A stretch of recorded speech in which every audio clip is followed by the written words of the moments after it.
सीमा से होकर गुजरते थे और ऐसे वक्त में जब तनातनी बढ़ी या नेपाल की तरफ से चीन के इशारे पर तनातनी बढ़ाई गई जानबूझकर, तो उसके बाद अब इसके मायने क्या है कि निर्माण कार्य होने लगा वहां? राजीव, देखिए, जो पिछले कई महीनों में जो डोकलम से लेकर और धारचूला और इधर छांगू तक जितनी भी घटनाएं हुई हैं, उन सब के पीछे चीन है। कहीं चीन प्रत्यक्ष तौर पर है, कहीं चीन अप्रत्यक्ष तौर पर है। तो जो अभी हम अपने दर्शकों को ये सब खबरें दिखा रहे हैं जो नेपाल और भारत की सीमा पर हैं, तो मैं उसको आपको बताता हूँ कि जब धारचूला से कैलाश मानसरोवर मार्ग पर चलते हैं तो एक जगह आती है घटिया बगड़।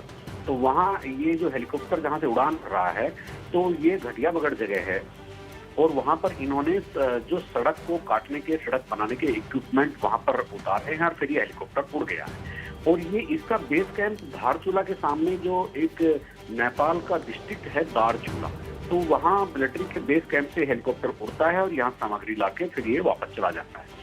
जैसे ही आप ऊपर जाते हैं थोड़ा, तो मालपा के पास एक हेलीपैड बना हुआ है जो पहले भी वीपी गंगा ने अपने दर्शकों को दिखाया है।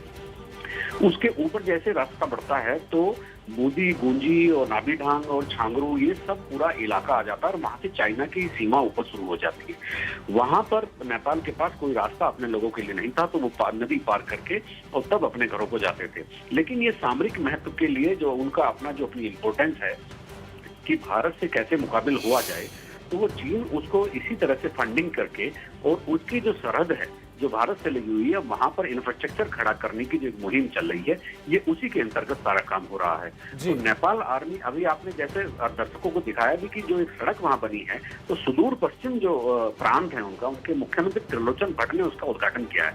ये काम बहुत जोर शोर से चल रहा है और धारचूला से लेकर करीब 100 किलोमीटर से ज्यादा का भी लंबा एरिया जो नेपाल और चाइना से जाकर मिलता है, तो इस पर इंफ्रास्ट्रक्चर के बहुत बड़े काम हो रहे हैं। और ये केवल इसलिए हो रहे हैं कि भारतीय आर्मी जो वहाँ है उनको समय आने पर वो जवाब देने की स्थिति में हो। यानी कि चीन के इशारे पर अभी भी नाच रहा है नेपाल। अजीत जी, आपका इस तमाम जानकारी के लिए धन्यवाद। तो नेपाल सेना ने दारचूला, भारतीय हिस्सा धारचूला है जबकि नेपाली हिस्सा दारचूला है, दारचूला से चीन सीमा पर स्थित यह छांगरू तिंकर को जोड़ने वाला पैदल मार्ग दुरुस्त कर दिया और उसका उद्घाटन किया है सुदूर पश्चिम के उनके मुख्यमंत्री त्रिलोचन भट्ट ने।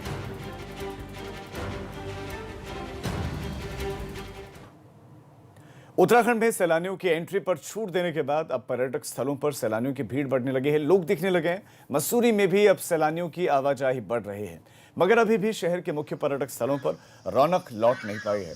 ऐसे पर्यटक स्थलों को अभी भी खोला नहीं गया है जहां पर भीड़ ज्यादा जुटने की संभावना है। Company garden, gun hill, mall road trolley, झूलाघर, जवाहर एक्वेरियम, लाल टिब्बा, मसूरी झील, भट्टा फॉल, जॉर्ज एवरेस्ट समेत तमाम मशहूर पर्यटक स्थल अभी बंद पड़े हुए हैं।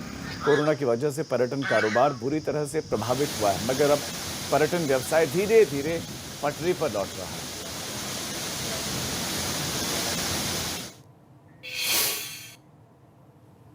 तो पहाड़ प्रभात में खबरों का